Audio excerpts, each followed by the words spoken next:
الحمد للہ رب العالمین والصلاة والسلام علی سید الانبیاء والمرسلین۔ حمد و صلاۃ کے بعد معزز محترم محتشم سامعین، کتنے دنوں سے باب المعجزات ہی چل رہا ہے اور حضور علیہ السلام کے معجزات آپ کے سامنے رکھے جا رہے ہیں۔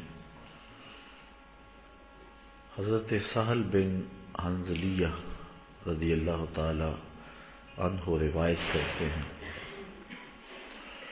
کہ انہم ساروا مع رسول اللہ صلی اللہ علیہ وسلم یوم حنین فاطنبوا السیر حتی کان عشیہ،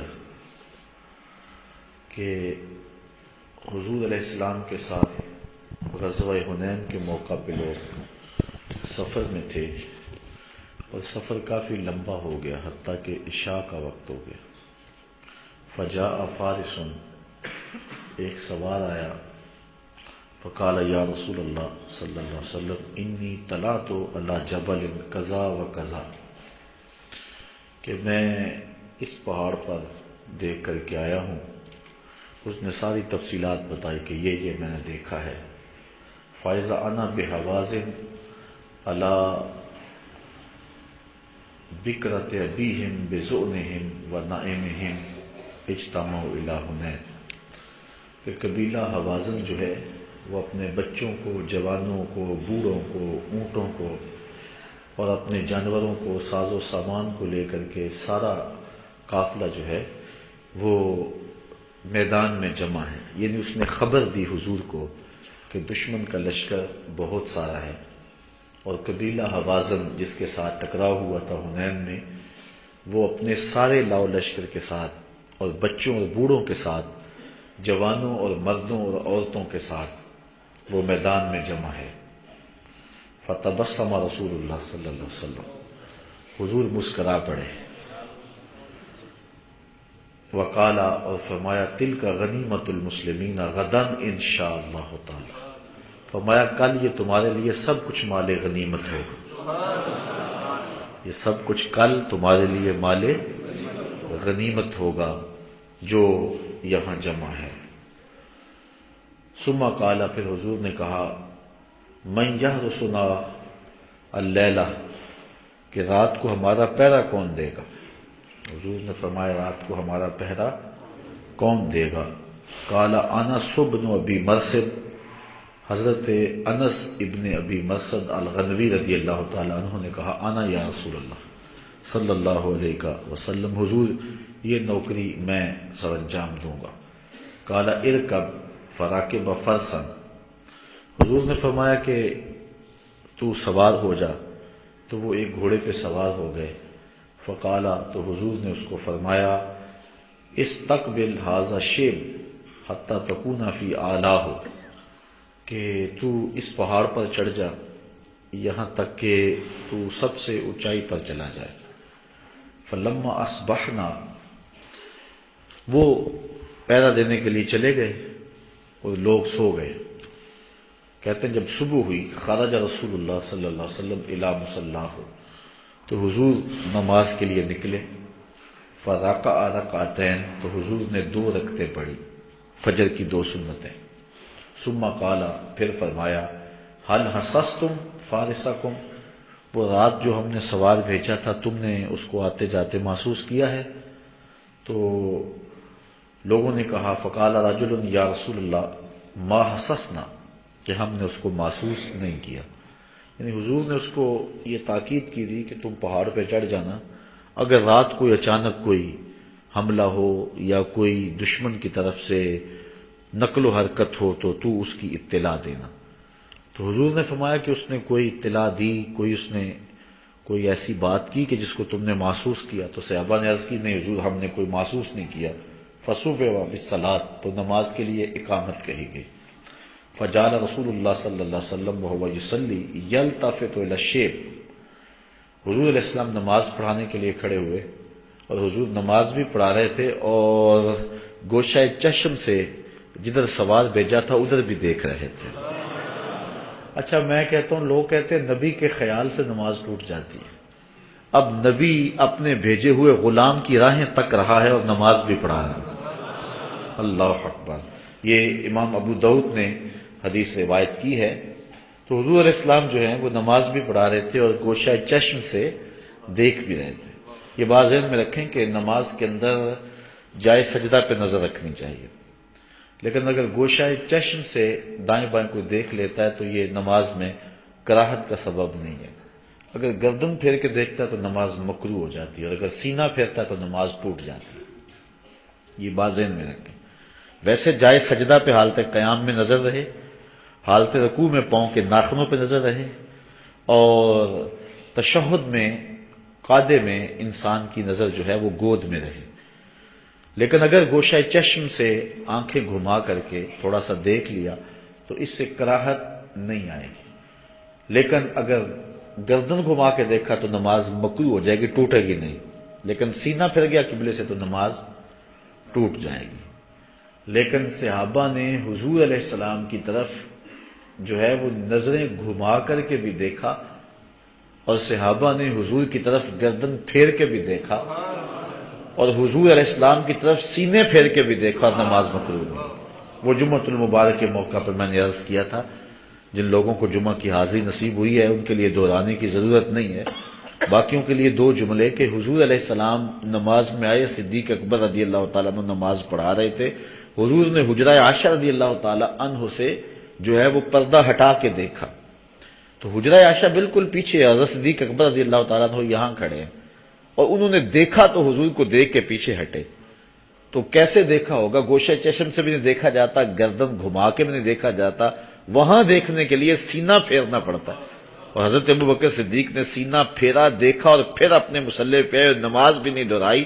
اوروں کی قبلے سے سینہ پھر جائے تو واقعی نماز ٹوٹتی ہے، اور اگر قبلے سے قبلے کی طرف پھر جائے تو پھر نماز نہیں ٹوٹتی ہے، نماز پختہ ہو جاتی ہے۔ باقی رہی بات خیال کی، یہ تو بہت جو ہے وہ ادھر کی بات ہے، وہ تو خیال نبی کے خیال سے لوگ توڑتے پھرتے ہیں نماز، نبی امتی کی راہیں تک رہا ہے اور حالت نماز میں۔ یہ حدیث ابو داؤد شریف کی صاحب مشکات نے نقل کی ہے۔ وَهُوَ يُصَلِّي، حضور نماز پڑھا رہے تھے، يَلْتَفِتُ إِلَى الشِّيبِ، اور حضور علیہ السلام اس وادی کی طرف جہاں اپنے غلام کو گھوڑے پہ سوار کر کے بھیجا تھا، حضور ادھر تک رہے تھے، دیکھ رہے تھے ادھر، حَتَّى إِذَا قَضَى الصَّلَاةَ، یہاں تک کہ جب نماز پوری ہوئی، قَالَ أَبْشِرُوا، حضور نے فرمایا بشارت ہو تمہیں، صحابہ تمہیں بشارت ہو، فقط جاء فارسکم، تمہارا جو گیا تھا نا سوار وہ آ گیا ہے، وہ نیچے آ گیا۔ فجعلنا ننظر الى خلال الشجر فی الشیب، تو کہتے ہیں ہم نے جو ہے وہ درختوں کی اوٹ سے اندر سے دیکھنا شروع کیا کہ کہاں ہے وہ، فاذا هو قد جاء، تو وہ واقعی آ رہا تھا، حتی فاقف علی رسول اللہ صلی اللہ علیہ وسلم، یہاں تک حضور کے سامنے کھڑا ہو گیا، فقال انی انطلقت حتی کنت فی اعلی ھذا الشیب، حضور میں چلتا رہا یہاں تک کہ چوٹی پر پہنچ گیا، فاذا هو قد جاء حتی وقف علی رسول اللہ صلی اللہ علیہ وسلم، اچھا ایسو امرنی رسول اللہ صلی اللہ علیہ وسلم، یہاں تک مجھے حضور نے حکم دیا تھا، فلما اصبحت طلعت الشیبین، اور جب میں صبح کی تو میں نے دونوں جو ہے وہ وادیوں کو دیکھا، کلہما، فلم ارى احدا، تو میں نے کسی کو نہیں دیکھا، کسی لشکر کو نہیں دیکھا، فقال له رسول اللہ صلی اللہ علیہ وسلم، تو حضور علیہ السلام نے فرمایا حل نزلت اللیلۃ، کیا تو رات کو نیچے اترا تھا اپنے گھوڑے سے، یا ساری رات ہی پہرا دیتا رہا؟ قال اللہ، کہا نہیں حضور، آپ کا حکم تھا، میں گھوڑے سے نیچے اترا ہی نہیں، آپ کا جو حکم تھا اس لیے میں گھوڑے سے نیچے نہیں اترا، الا مصلیا، ہاں نماز کے لیے اترا تھا، او قاضی حاجت، یا قضاء حاجت کے لیے اترا تھا۔ قال رسول اللہ صلی اللہ علیہ وسلم فلا علیک الا تعمل بعدہا، فرمایا اب تو اگر کوئی بھی عمل نہ کرے تو تجھے کوئی نقصان نہیں ہوگا، تو سیدھا جنتی ہے، کیونکہ تو نے میرے حکم کو مانا ہے۔ یہ الگ بات ہے کہ ان کے عمل اور بڑھ گئے ہوں گے، ایسا ہوا نہیں کہ حضور نے کہہ دیا ہو، حضرت عثمان کو بھی کہا تھا جب انہوں نے 300 اونٹ دیے تھے ماں پلان، حضور نے فرمایا کوئی عمل بھی نہ کریں تو ان کو کوئی نقصان نہیں ہوگا، لیکن حضرت عثمان نے عمل نہیں چھوڑا تھا، حضرت ابن مرثد نے بھی عمل نہیں چھوڑا تھا، انس ابن مرثد الغنوی نے بھی عمل نہیں چھوڑا تھا۔ کیونکہ یہ ان کو نماز میں لذت نصیب ہوتی تھی۔ مسند امام احمد میں روایت ہے کہ ایک شخص حاضر ہوا کرنے لگا، حضور میں آپ سے بیعت اسلام تو کرنا چاہتا ہوں لیکن ایک شرط ہے میری۔ فرمایا کیا شرط ہے تمہاری؟ اس نے کہا کہ میں نمازیں 5 نہیں پڑھ سکوں گا، نمازیں 5 میں صرف 2 نمازیں پڑھوں گا، اگر 3 نمازوں کی مجھے چھٹی دیتے ہیں تو میں اسلام قبول کر لیتا ہوں۔ اگر کوئی شخص مجھے کہے اور بندہ بھی بڑا اہم ہو تو کیا میں اس کو اس شرط پہ اسلام میں داخل کر لوں گا؟ مجھے اختیار ہے، میں باقی علماء سے مشاورت کر لوں، فتویٰ مانگ لوں، مفتی حرمین کے پاس بھی چلا جاؤں، یار بندہ بڑا اہم ہے، اوباما ہی چلو اسلام لانا چاہتا ہے، بڑا اہم شخص ہے، اگر وہ اسلام لے آئے تو مسلمانوں کی جان چھوٹ جائے، اتنے لوگ کابل، کندھار، قلعہ جنگی، دشت لیلا، تورا بورا، موصل، بغداد، القدس، کشمیر، غزہ، کیا کیا ظلم ہو رہے ہیں یار، اتنے لوگوں کا خون بہ رہا ہے اور ایک بندہ ایمان لانا چاہتا ہے، لیکن وہ ایک تھوڑی سی سہولت مانگتا ہے کہ میں نمازیں بھی 5 پڑھوں گا لیکن عشاء کی 4 رکعتیں فرض ہیں، 4 نہیں پڑھوں گا، 3 پڑھوں گا، چلو 4 ہی پڑھ لیتا ہوں، 1 رکعت کے 2 سجدے ہیں، میں 1 رکعت کا آخری رکعت کا سجدہ 1 کیا کروں گا، تو کیا مجھے آپ 5 نمازیں بھی پوری، ان کی رکعتیں بھی پوری، لیکن 1 نماز کا آخری رکعت کا جو 2 سجدے ان میں سے 1 سجدہ مجھے چھوڑ دیا جائے، دنیا بھر کے مفتی جڑ جائیں، کیا اس کو سہولت دے سکتے ہیں؟ سوچا جائے، مسلمانوں کے بہتے ہوئے خون کا خیال کیا جائے، یہ ساری چیزیں سامنے رکھی جائیں، جو ہو رہا ہے، جو افغانستان میں ہو رہا ہے، عراق میں ہو رہا ہے، جو کچھ دیگر اسلامی ممالک میں ہونے جا رہا ہے، یہ ساری سازشیں پیچھے ہیں، یا بندہ یہ ٹھیک ہو جائے تو کام صحیح ہو جائے، تو چلو اتنی تو سہولت دے دو، 1 سجدہ ہے، اتنے سجدے کرے گا تو اس شرط پہ ہم جو ہے وہ اس کو اجازت دے سکتے ہیں، ٹھیک ہے تو 1 سجدہ تجھے چھوڑتے ہیں اور تو جو ہے وہ اسلام قبول کر لے۔ دنیا کے سارے مفتی جڑ کر کے کیا یہ حق رکھتے ہیں؟ تو پھر ہم کس منہ سے حضور کی برابری کا دعویٰ کر سکتے ہیں؟ حضور علیہ السلام سے اس نے کہا میں صرف 2 نمازیں پڑھوں گا، کامل 3 نمازوں کی چھٹی دیتے ہیں تو پھر میں اسلام لاتا ہوں۔ فرمایا جا 2 نمازوں پر تجھے اسلام کی بیعت کرتا ہوں۔ حضور نے صرف 2 نمازوں پر اس کو بیعت اسلام کر لیا۔ مسند امام احمد بن حنبل، میرے پاس نسخہ موجود ہے لائبریری میں، آپ زیارت کر سکتے ہیں حدیث کی، مارکیٹ سے بازار سے لیں گے کتاب، یہ موجودہ کتاب اب جو چھپی ہے اس میں یہ حدیث آپ کو نہیں ملے گی، چونکہ آپ سے جو چندے لیے جا رہے ہو نا، کھالیں اکٹھی کی جا رہی ہیں آپ سے، اس سے ظلم ہو رہا ہے تمہارے دین کے خلاف، آپ سے اکٹھے کر کے پیسے اور کتابیں چھاپی جا رہی ہیں اور دھڑا دھڑ حدیثیں نکالی جا رہی ہیں۔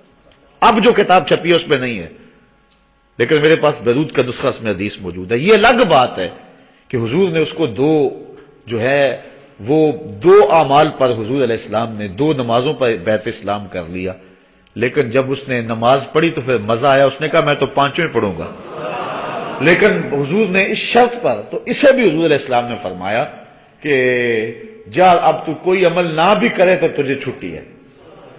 اب کچھ لوگ کہتے ہیں جی اس سے مراد نفلی اعمال ہے، بھئی نفلی اعمال تو پہلے ہی واجب نہیں بندے پر، اگر کوئی بندہ نفلی اعمال پہلے بھی نہیں کرتا تو پھر اس کے اوپر کوئی نفلی اعمال کی تو پابندی بھی نہیں ہے، یہ چھٹی کس چیز کی چھٹی ہوئی پھر؟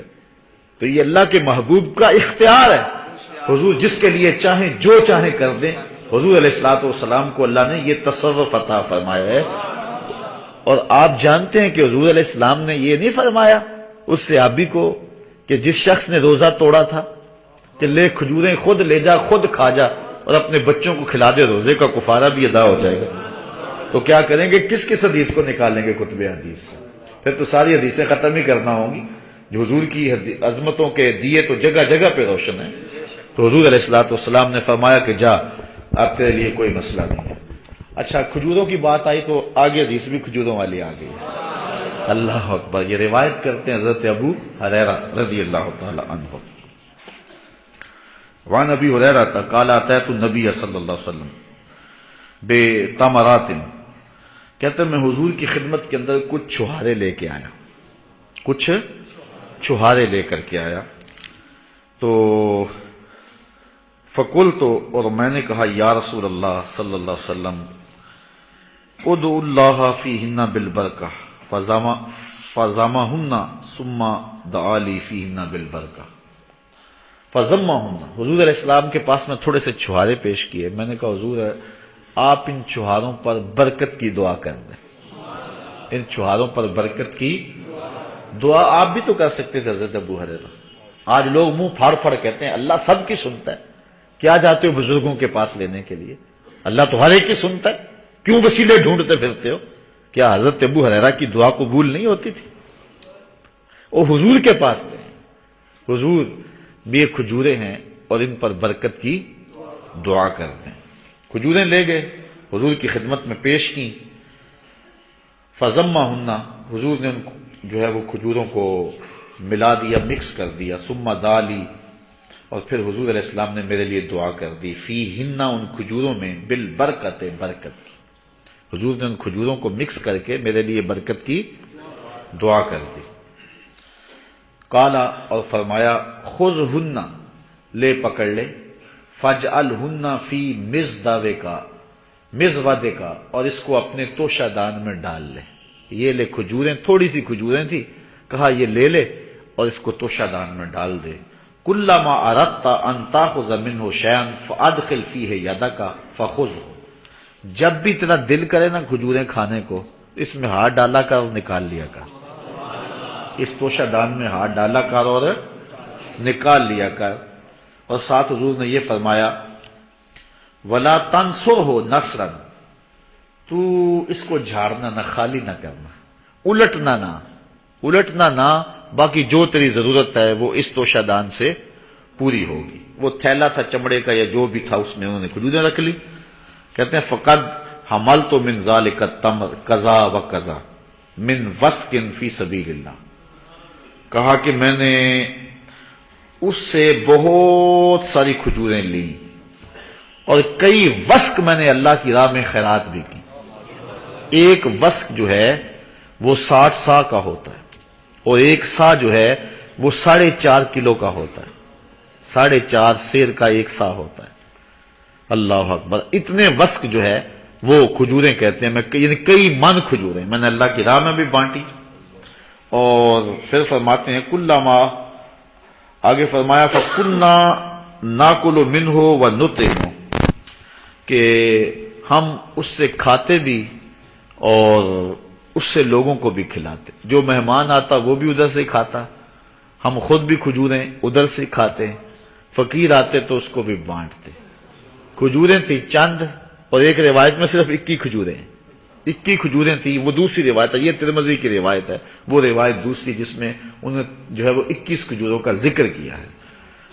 تو لیکن یہاں انہوں نے تعداد بیان نہیں کی، لیکن پتہ چلتا ہے کہ وہ تھیلے میں جو ہیں وہ کھجوریں کتنی کو تھیں. اب دیکھ لیے حضرت ابو ہریرہ فرماتے ہیں وَقَانَ لَا يُفَارِقُ حَقْرِي وہ جو تھیلا تھا نا توشہ دان جس میں کھجوریں تھیں، وہ میری قبر سے کبھی الگ نہیں ہوتا تھا. یعنی میں اس کو یہاں ہی رکھتا تھا، اپنے یہاں بس کندھے پہ رکھ لیا اور چلتا رہا. جب بھی بھوک لگی پیاس لگی میں نے کھجوریں نکالی کھا لی. کوئی آیا میں نے کہا اللہ تو بھی کھا. اور پھر کوئی فقیر ہوتا میں آواز مار کے دیتا یہ لے کھجوریں. چونکہ جب ختم ہی نہیں ہونی ہے تو پھر فقیر سے ڈرنا کیوں. وہ اللہ تعالیٰ نے اپنے محبوب کو فرمایا نا کہ محبوب سائل کو جھڑکنا نہیں، جھڑکے تو وہ جس کے خزانوں میں کمی ہو. محبوب تجھے ہم نے دیا ہوا ہے، تو بانٹتا جا، جھڑکنا نہ، پیار سے دیتا چلا جا. اب حضور بانٹ رہے ہیں اور جن کو حضور دیا ہے وہ بھی آگے بانٹ رہے ہیں. اللہ اکبر. چمک تجھ سے پاتے ہیں سب پانے والے، میرا دل بھی چمکا دے چمکانے والے. لوگ حضور کی عطاؤں کی بات کرتے ہیں کہ تھوڑی ہیں کہ زیادہ ہیں. اللہ اکبر. لیکن یہاں معاملہ ہے جس کو حضور دے دیں اس میں کمی نہیں آتی ہے. وہ کیا کسی نے کہا تھا صاحبزادہ پیر نصیر الدین علیہ رحمہ نے کہ اب تنگی یہ داماں پہ نہ جا اور بھی کچھ مانگ ہیں آج وہ مائل بعطا اور بھی کچھ مانگ. دے سکتے ہیں کیا کیا کچھ نہیں دیتے، یہ بحث نہ کر ہوش میں آ اور بھی کچھ مانگ. جن لوگوں کو شک ہے کہ کرم ان کا ہے محدود، جن لوگوں کو شک ہے کہ کرم ان کا ہے محدود، ان لوگوں کی باتوں پہ نہ جا اور بھی کچھ مانگ. ان لوگوں کی باتوں کو نہ سن، میرے آقا کی حدیثیں پڑھ اور تجھے پتا چلے کہ محبوب کتنے عطا فرمانے والے ہیں. تو کہتے ہیں کہ وہ میری بس کمر سے وہ تھیلا لٹکا رہتا، جب بھی کہیں ضرورت ہوتی خود بھی کھاتا، لوگوں کو بھی کھلاتا اور غریبوں مساکین میں بھی بانٹتا، اور میں نے کئی وسق جو ہے کھجوریں ان سے بانٹ دی، منوں کے حساب سے کھجوریں میں نے بانٹ دی۔ اللہ اکبر۔ پھر کہتے ہیں حتی کانا یوم قتل عثمان فإنہ انقطع، جس دن حضرت عثمان رضی اللہ تعالیٰ عنہ شہید ہوئے ہیں، کہتے ہیں اس دن میرا وہ تھیلا گر گیا تھا، جس دن میرا تھیلا حضور نے دیا، حضور نے دیا، کب دیا یہ نہیں پتا، کب دیا، ساری زندگی گزری، پھر 2.25 سال حضرت ابو بکر صدیق کے گزرے، پھر 10-12 سال حضرت عمر کے گزرے، پھر 10 سال حضرت عثمان کے گزرے، اب 25-30 سال تو ہیں نا، پتہ نہیں حضور نے کب کا دیا ہوا ہے، چلو مدینے کے آخری دور میں دیا ہو، پھر بھی 22-23 سال بنتے ہیں، 23 سال تک کھجوریں بانٹتے بھی رہے، کھاتے بھی رہے، کھلاتے بھی رہے، اور تھیلا تھا کمر پہ۔ روایت ابو ہریرہ کرتے ہیں، حدیث ہے ترمذی کی، اللہ اکبر، اور عطا ہے حضور کی، ہاتھ لگایا برکت ہوگی، کہا لے بس الٹنا نہ، اس کو کھاتے رہنا اور کھلاتے رہنا، بانٹتے رہنا، ختم نہیں ہوں گی۔ اللہ اکبر۔ بلکہ حضرت ملا علی قاری نے اس حدیث کی تشریح میں حضرت ابو ہریرہ سے ایک شعر بیان کیا ہے جو پڑھا کرتے تھے، شعر۔ حضرت ابو ہریرہ شعر کیا پڑھتے تھے؟ آپ پڑھا کرتے تھے کہ لوگوں سنو میری بات، للناس ہم ولی ہمان بینہم، ہم الجراب و ہم الشیخ عثمانہ، لوگوں کو 2 دکھ ہوئے جب حضرت عثمان شہید ہوئے، اس دن 2 دکھ تھے، لیکن لوگوں کو ایک دکھ ہوا کہ حضرت عثمان شہید کر دیے گئے، لیکن مجھے 2 دکھ ہوئے، ایک تو حضرت عثمان شہید ہو گئے، دوسرا میرا وہ توشہ دان اس بھاگ دوڑ میں گم ہو گیا، میرے کندھے سے گر گیا، اور وہ برکت جو حضور کے دم سے مجھے رہی تھی۔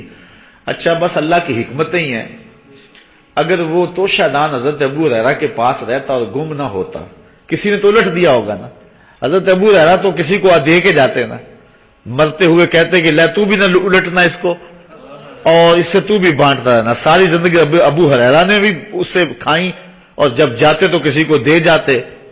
پھر جس طرح سجادہ نشینی چلتی ہے نا پیروں کی، اللہ اکبر، ابو ہریرہ کے تھیلے کی بھی سجادہ نشینی چلتی ہے، اور ہو سکتا ہے ہمارے تک بھی پہنچتا، کچھ کھجوریں ہمیں بھی مل جاتی، لیکن بارہ اللہ کو منظور نہیں تھا۔ حضرت عثمان غنی رضی اللہ تعالیٰ عنہ کی شہادت کی وجہ سے وہ جاتا گیا اور ہمارے تک نہ پہنچ سکا۔ آئیے حضور علیہ السلام کا ایک اور معجزہ، وہ بھی اسی قبیل کا ہے۔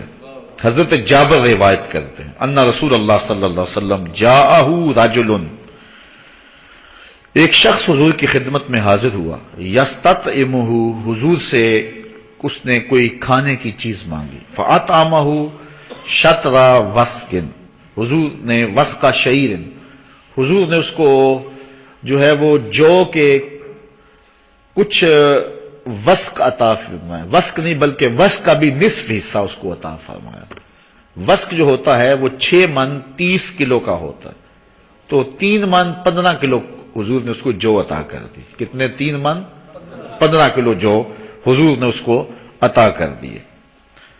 اچھا اس کو یہ ہو گئے نصیب۔ اب حضور نے کیا فرمایا سنو، حضور نے یہ عطا کر دیے، فما زال الرجل یاکل منہ وامرأتہ وضیفہما، کہ وہ بھی کھاتا، اس کی بیوی بھی کھاتی، جو مہمان آتے وہ بھی کھاتے، اور کھاتے رہے، چلتے رہے مدت۔ ایک دن خیال آ گیا کہ پتہ نہیں یہ کتنے کو ہیں اس کے اندر، تو پھر کیا ہوا، حتی قالہ، اس نے ایک دن اس کو تولنا شروع کر دیا، ایک دن اس نے تولنا، اس نے کہا تولوں تو صحیح کتنا ہے، فانیہ، تو وہ ساری برکت اٹھ گئی۔ اور یار جو نبی کے دیے ہوئے پر تولے اس کی برکت اٹھ جاتی ہے، تو جو نبی کو تولنے بیٹھ جائے اس کے دین کی برکت اس کے پاس کہاں رہے گی، برکت اٹھ گئی۔ اللہ اکبر۔ فاطا نبی صلی اللہ علیہ وسلم، تو وہ حضور کی خدمت میں آیا، پھر آ گیا، فقالا، تو حضور فرمایا لو لم تکل ہو لاکلت منہ ولقام لکم، فرمایا اگر تم نہ تولتے تو یہ ہمیشہ تمہارے پاس رہتا، تم کھاتے بھی رہتے، ختم بھی نہ ہوتا، اور تمہارے پاس بھی موجود رہتا، اور ان کی نسلوں تک یہ پہنچ جاتا اگر وہ تولتے نہ تو۔ اس کو امام مسلم نے اپنی سند کے ساتھ روایت کیا ہے۔ اللہ اکبر۔ ایک روایت حضرت ابن عباس سے ہے، حضور کے چچا زاد بھائی ہیں. قال جاء اعرابی الی رسول اللہ صلی اللہ علیہ وسلم، ایک شخص حضور کی خدمت میں حاضر ہوا. قال بما اعرف انک نبی، اس نے کہا مجھے کیسے پتا چلے کہ آپ اللہ کے نبی ہیں؟ قال، تو حضور نے فرمایا ان دعوت ھذا العزق من هذه النخلہ یشهد انی رسول اللہ، فرمایا یہ جو کھجور ہے اس کے اوپر لگے ہوئے جو خوشے ہیں، اگر یہ میری گواہی دے دیں پھر تو مان جائے گا کہ میں اللہ کا رسول ہوں؟ اس نے کہا جی بالکل، پھر تو کوئی شک ہی نہیں رہے گا. فدعاہ رسول اللہ صلی اللہ علیہ وسلم، حضور نے ان کھجوروں کو بلایا، ان کھجوروں کو بلایا. وہ لگا کے نا 400 واٹ کا ایمپلیفائر اور لمبے لمبے دھوتے لگا کے، تو مولوی فل اسٹیل والا ہو اور کھجوروں کو آواز دے کھجوروں آ جاؤ، آئیں گی کھجوریں؟ لیکن حضور نے اشارہ کیا. اللہ حضرت غور تو کیجیے، سارا ٹیل بچوں کو بھی ساتھ جوڑنے، جتنے صبح آئے قرآن پڑھنے والے جی کھجوروں کو آواز دینی ہے. کھجور نے کیا آنا ہے، کھجور کا ایک ذرہ بھی نہیں آئے گا، لیکن حضور نے کھجوروں کو آواز دی کہ آ جاؤ. کھجوروں کو کیا کہا؟ آ جاؤ. پھر کیا ہوا؟ فجالا ينزل من النخلة حتى سقط الى النبي صلی اللہ علیہ وسلم، وہ وہاں سے اتری اور حضور کے پاس آ گئی، جتنے بھی گچھے تھے ٹوٹ کے حضور کے پاس آ گئے. اچھا یہ بھی بڑی بات ہے، لیکن کوئی اس سے کہہ سکتا تھا کہ گچھے ٹوٹ گئے ہیں، پک گئے تھے، ٹوٹنے والے تھے تو ٹوٹ گئے، بس وہ ایک موقع ہی تھا، اتفاقاً ایسا ہو گیا. ایسے بھی تو باتیں کرنے والے ہوتے ہیں. حالانکہ توڑنے بلانا بھی بڑی بات ہے، لیکن پھر حضور نے کیا کہا؟ ثم قال ارجع، کہا چلو اب چلے جاؤ، اب واپس چلے جاؤ.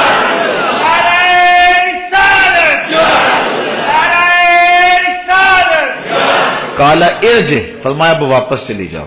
فعاد فاسلم الاعرابی، تو وہ کھجوریں جا کے جہاں سے ٹوٹی تھی وہاں جا کے پھر لگ گئی. اللہ اکبر. فاسلم الاعرابی، اس دیہاتی نے حضور کا کلمہ پڑھنا شروع کر دیا. اتنا واضح معجزہ حضور کا دیکھا، پہلے ٹوٹی گری پھر جا کے پھر دوبارہ جڑ گئی. اللہ اکبر. یہ حضور کا معجزہ ہے کہ اگر توڑا ہے تو پھر جوڑا بھی ہے. چاند کو بھی پہلے توڑا تھا پھر جوڑا تھا، کھجوروں کو بھی توڑا اور پھر او سڑیاں کھجوراں او گا جاندہ ہے، او پتھراں نو کلمے پڑا جاندہ ہے. ہم اس نبی کے ماننے، اس نبی کے چاہنے والے. حضرت ابی ہریرہ رضی اللہ تعالی عنہ سے ایک روایت لیں. قال جاء ذئب الى راعي غنم فاخذ منها شاة فطلبه الراعي حتى انتزعها منه، کہ ایک بکریاں چرانے والا شخص بکریاں چرا رہا تھا وہ یہودی. ایک آیا بھیڑیا، اس نے بکری پکڑی اور بھاگ گیا. یہ چرواہا بڑا مضبوط تھا، اس نے ڈنڈا پکڑا اور بھیڑیے کے پیچھے، اور جا کے بھیڑیے سے بکری پھر سے اس کو چیرتا اور ٹکڑے کرتا، اس نے پہلے چھڑوا لیا.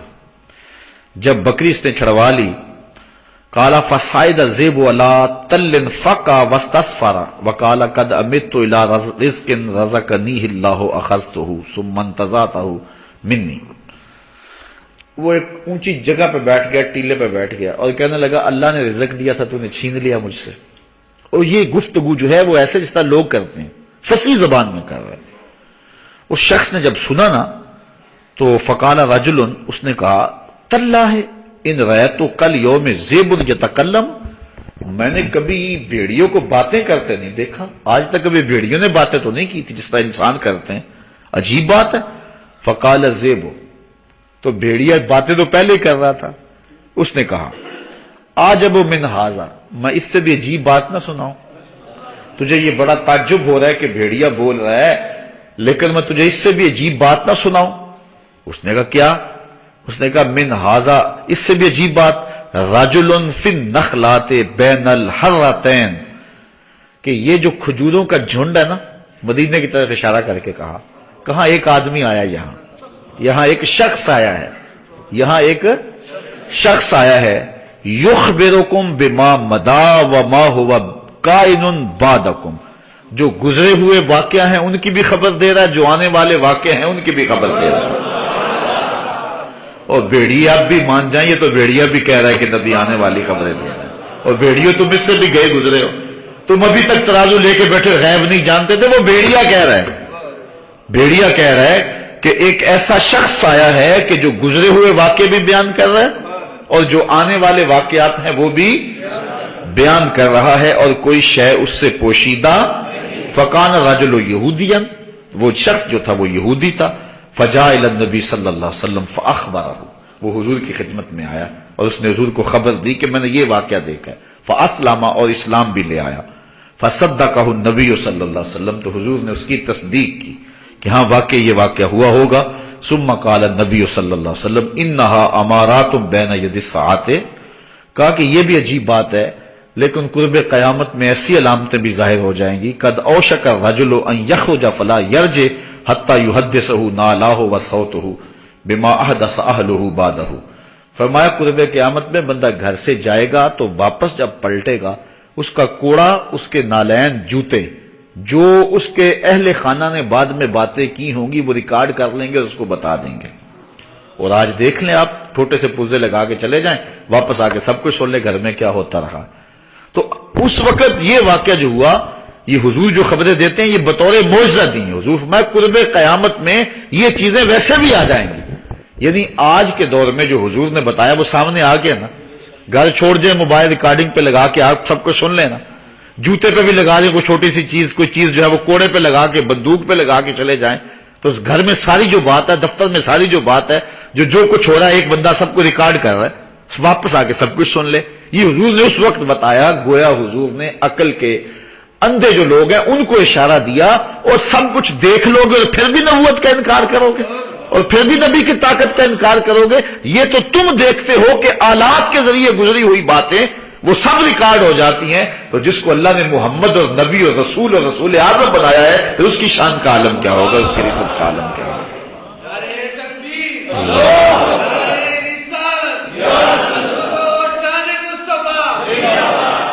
تو یہ اللہ نے اپنے محبوب کو شان دی ہے، اپنے محبوب کو یہ رفعت عطا فرمائی۔ حضور علیہ الصلوۃ والسلام کے معجزات کی جو فہرست ہے وہ تو بہت طویل ہے، اور اہل محبت اس کو ان پورے دنوں کے اندر سنتے بھی رہے ہیں اور قرار بھی پاتے رہے ہیں، اور ان کو حضور کے معجزات کو سن کر قلب و نظر کی راحت کا سامان بھی ہوتا رہا۔ آج کل میں جب بھی کوئی گفتگو کرتا ہوں تو میری کوشش یہ ہوتی ہے کہ حضور کی ناموس کے حوالے سے کوئی نہ کوئی بات کسی طرح سے ضرور ہو جائے۔ تو چونکہ ہم ربیع الاول میں پچھلے سال پورا مہینہ حسن رسول پر گفتگو کرتے رہے، اس مرتبہ پورے 10 دن پہلے لگے، اور اس کے بعد ہم نے معجزات پہ گفتگو شروع کر دی۔ تو یہ چونکہ ربیع الاول کا آخری پیر ہے، آئندہ جو پیر آئے گا وہ ربیع الثانی کا پہلا یا ربیع الثانی کی دوسری تاریخ ہوگی، تو اس لیے یہ آخری پیر ہے۔ تو معجزات کا جو باب ہے ہم سر دست جو ہیں وہ اپنے اختتام کی طرف لے جا رہے ہیں، پھر معمول کے مطابق درس مشکات شروع ہوگا۔ تو میں حضور کا ایک معجزہ بھی آپ کے سامنے رکھوں گا، اور اس معجزے میں حضور علیہ الصلوۃ والسلام کی ناموس کا تذکرہ ہے۔ حفاظت کرنے والوں نے حضور کی ناموس کی حفاظت کی اور حضور کا ایک معجزہ ظاہر ہوا۔ اس کو روایت کیا ہے امام بخاری نے اپنی سند کے ساتھ۔ حضرت برا رضی اللہ تعالی عنہ روایت کرتے ہیں، یہ برا بن عازم صحابی، قال بعث نبی صلی اللہ علیہ وسلم رحتا الی ابی رافع، ابی رافع نامی ایک یہودی تھا جو حضور کو دکھ دیا کرتا تھا اور آقا کریم کی توہین کیا کرتا تھا۔ حضور نے ایک گروہ تیار کیا اور فرمایا جاؤ جا کے اس کی خبر لو، اس کی زبان کھینچو۔ فداخل علیہ عبداللہ ابن عتیق، تو حضرت عبداللہ ابن عتیق جو ہیں یہ ایک صحابی ہیں، وہ اس کے قلعے میں داخل ہو گئے، بیتہ لیلاً، اس کے قلعے میں رات کو داخل ہو گئے، وہو نائم، تو وہ سویا ہوا تھا۔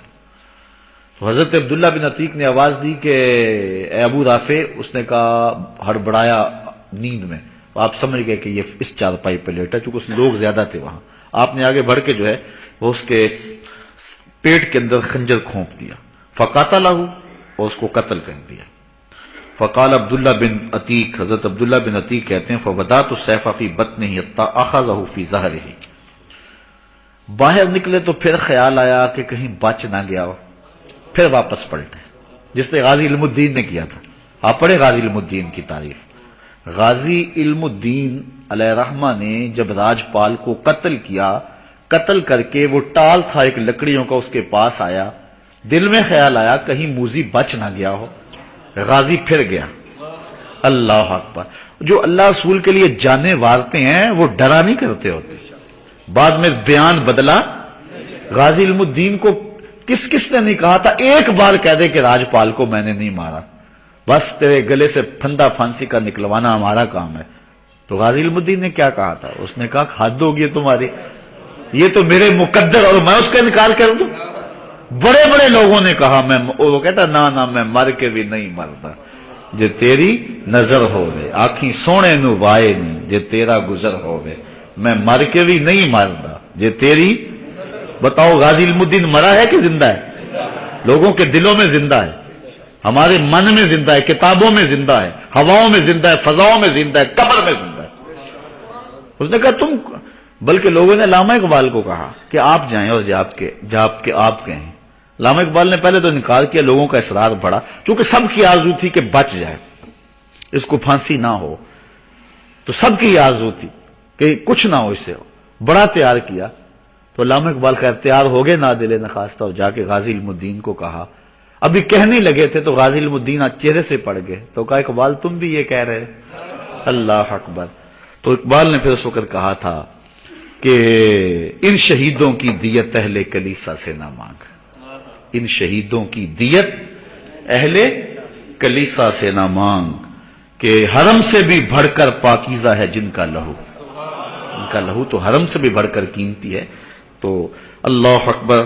تو حضرت عبداللہ ابن عتیق رضی اللہ تعالی عنہ کہتے ہیں میں پھر واپس پلٹا، فوضعت سیفی بطنہ، اور میں نے اس کے پیٹ میں پھر تلوار کھونپی، حتی اخذ فی ظہرہ، یہاں تک کہ کمر سے تلوار پیچھے نکل گئی.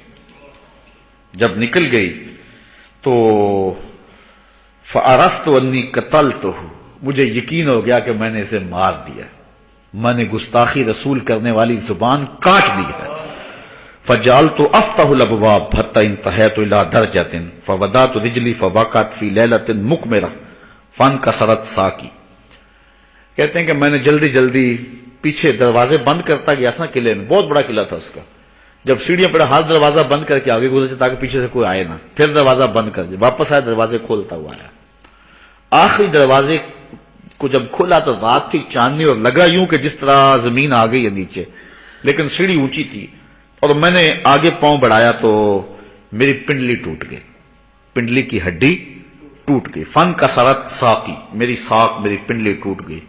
فاصبتها بامامۃ، میں نے پگڑی کھولی اور باندھ دی. فانطلقت الی صحابی، جو پیچھے میرے ساتھ آئے تھے میں ان کے پاس چلا گیا. فانتہیت الی النبی صلی اللہ علیہ وسلم، چلتے چلتے پھر ہم حضور کے پاس آ گئے. میری پنڈلی ٹوٹی اور لٹک رہی ہے. فقال ابسط رجلک، حضور فرمایا ذرا پنڈلی تو نکال. حضور نے فرمایا یہ پنڈلی تو بچھا نا. تو کہتے ہیں فبسطت رجلی، میں نے اپنی پنڈلی بچھا دی. فمسحها، تو حضور نے اپنا دست شفا پھیر دیا. فکأنما لم اشتکها قط، تو مجھے ایسے ہوا جس طرح میری پنڈلی کو کبھی درد بھی نہیں ہوا تھا، کبھی میری پنڈلی کو درد بھی نہیں ہوا تھا. رواہ البخاری، اس کو امام بخاری نے روایت کیا ہے. اللہ حضور کی محبتیں ہم سب کو نصیب فرمائے. بائیں پستان سے 2 انگل نیچے تھوڑا سا پہلو کی جانب گوشت کا ایک ٹکڑا ہے جس پر سفید رنگ میں لفظ اللہ لکھا ہوا. تصور کریں اور خیال کریں کہ دل دھڑک نہیں رہا، اللہ اللہ کہہ رہا ہے. سانس اندر جائے تو اللہ،